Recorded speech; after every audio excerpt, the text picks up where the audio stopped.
Assalamualaikum warahmatullahi wabarakatuh. Kami dari kelompok 3 ingin mempresentasikan hasil diskusi kami tentang aktiva tetap. Sebelumnya,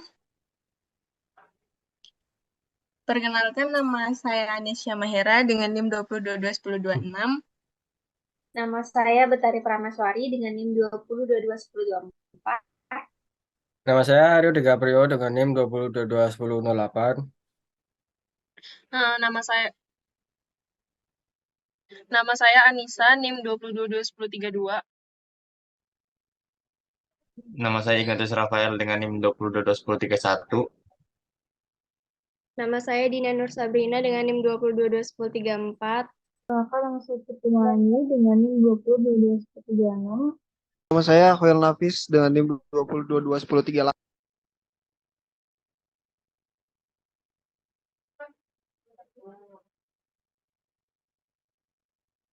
Next, slide selanjutnya. Selanjutnya. Yang pertama kita membahas tentang pengertian dari aktiva tetap. Jadi, aktiva tetap adalah aset atau sumber daya yang dimiliki oleh suatu perusahaan atau organisasi dan digunakan dalam operasi bisnis untuk jangka waktu yang lama, yaitu kurang lebih 1 tahun. Nah, adapun aktiva tetap itu juga dikenal sebagai aktiva tidak lancar atau fixed aset. Untuk aktiva tetap antara lain yaitu gedung, mesin-mesin, kendaraan, peralatan kantor, dan peralatan produksi. Aktiva tetap juga memiliki nilai yang relatif stabil dan cenderung meningkat seiring dengan waktu karena nilai aset ini diatur berdasarkan biaya perolehan atau nilai wajar saat aset tersebut diperoleh dan dapat dikapitalisasi dalam neraca perusahaan.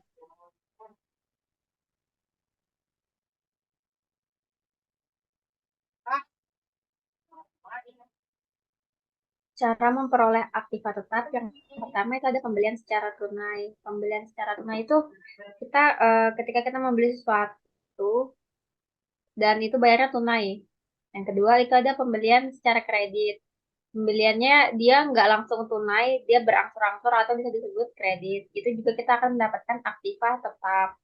Yang ketiga itu adalah pembelian dengan wesel yang berbunga. Jadi ketika kita beli selain secara tunai dan kredit, dengan wesel yang berbunga pun kita juga akan mendapatkan aktiva tadi.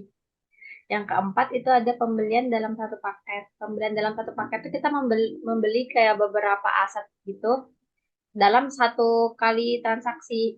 Jadi ketika kita dalam situasi seperti itu kita juga akan memperoleh aktiva tetap. Konstruksi sendiri, konstruksi sendiri itu kayak kita ngebangun bangunan. Ketika kita ngebangun sendiri, kita juga akan memperoleh aktiva tetap. Berikutnya ada hibah. Hibah itu kayak dari perusahaan lain misalnya atau dari mana kita dikasih, kita juga akan memperoleh aktiva tetap.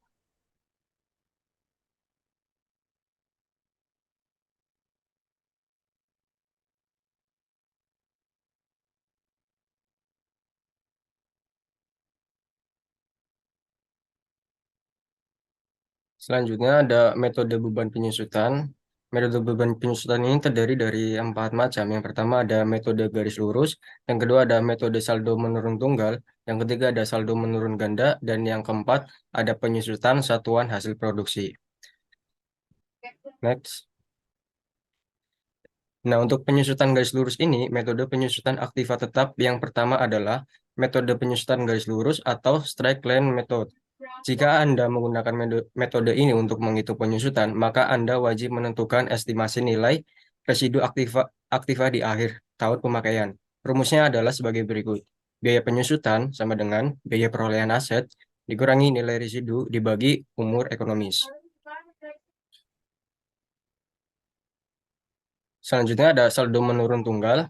Meski meski terkesan hati-hati, metode penyusutan aktiva tetap saldo menurun berganda sering tidak sesuai ekspektasi. Oleh karena itu, sebagai pertimbangan kedua, Anda juga bisa menggunakan metode penyusutan saldo menurun dengan rumus biaya penyusutan sama dengan biaya perolehan aset dikali persentase depresiasi tunggal.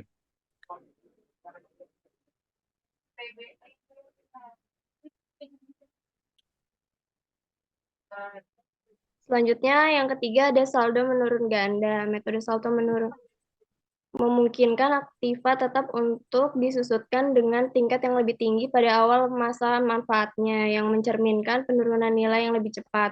Metode ini lebih sesuai untuk aktiva tetap yang cenderung mengalami kerusakan atau kehausan pada awal masa manfaatnya. Namun, penting untuk diingat bahwa penyusutan saldo turun akan menghasilkan jumlah penyusutan yang lebih tinggi di awal masa manfaat dan jumlah penyusutan yang lebih rendah di akhir masa manfaat. Metode penyusutan aktiva tetap yang kedua adalah penyusutan saldo menurun ganda. Dibandingkan metode garis lurus, metode saldo menurun ganda lebih hati-hati dalam menentukan estimasi karena nominal penyusutannya sengaja dinaikkan 2 kali lipat. Next. Yang terakhir ada penyusutan satuan hasil produksi. Maksudnya itu metode penyusutan yang mengalokasikan penyusutan lebih banyak pada awal masa manfaat dan jumlah penyusutan yang lebih sedikit pada akhir masa manfaat. Dalam metode ini, tingkat penyusutan dihitung dengan mengalihkan nilai buku aktiva tetap dengan persentase tetap yang lebih tinggi dibandingkan dengan metode garis lurus. Tingkat penyusutan tersebut akan berkurang setiap tahun seiring dengan berkurangnya nilai buku aktiva tetap. Metode unit produksi memungkinkan penyusutan yang lebih tinggi ketika aktiva tetap digunakan atau menghasilkan lebih banyak unit produksi dan penyusutan yang lebih rendah ketika penggunaan atau produksi berkurang. Metode ini cocok untuk situasi di mana aktiva tetap secara langsung terkait dengan jumlah unit yang dihasilkan atau digunakan, seperti mesin produksi, kendaraan pengangkut, atau alat berat. Selanjutnya itu ada siklus aktiva tetap. Siklus aktiva tetap adalah periode waktu yang dibutuhkan oleh sebuah perusahaan untuk menghasilkan laba dari investasi dalam aset tetap. Dalam hal ini, aset tetap merujuk pada tanah, bangunan, mesin, kendaraan, dan peralatan lainnya yang dimiliki oleh perusahaan. Siklus ini merupakan proses perputaran aset tetap yang dimulai dari akuisisi atau pembelian hingga dijual atau dihentikannya penggunaannya.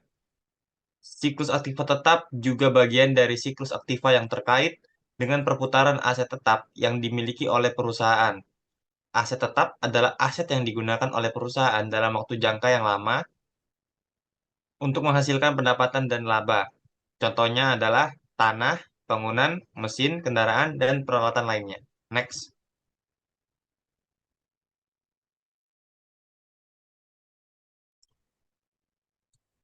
Next. Perusahaan dapat mengoptimalkan siklus aktiva tetap dengan memperhatikan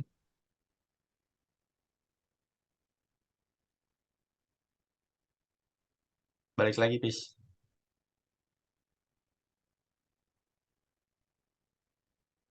Perusahaan dapat mengoptimalkan siklus aktiva tetap dengan memperhatikan manajemen aset tetap yang baik, termasuk pemeliharaan aset tetap yang tepat, perencanaan pergantian aset tetap, dan manajemen risiko yang berhubungan dengan aset tetap.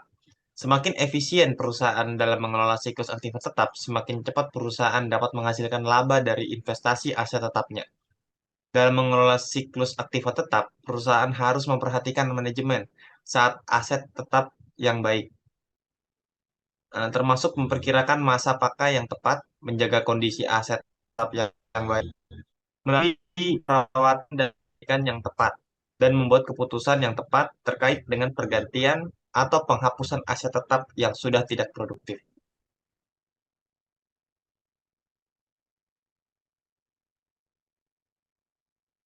Jadi siklus fixed asset atau aktiva tetap dimulai saat perusahaan mengakuisisi aset, berlanjut dengan penyusunan aset, dan berakhir saat aset disposal atau penghapusan aset.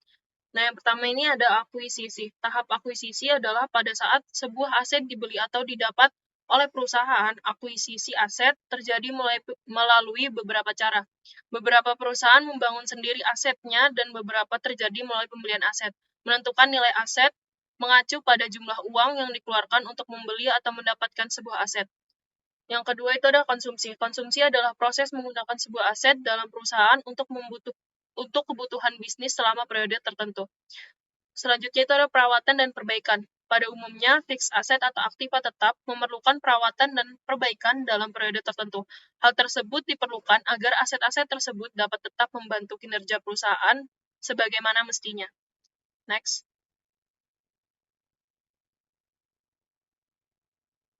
Materi siklus aktiva tetap ini ada bagian 4, ada depresiasi atau penyusutan. Semua jenis aset tetap, kecuali tanah, akan makin berkurang nilainya untuk memberikan jasa seiring dengan berlalunya waktu.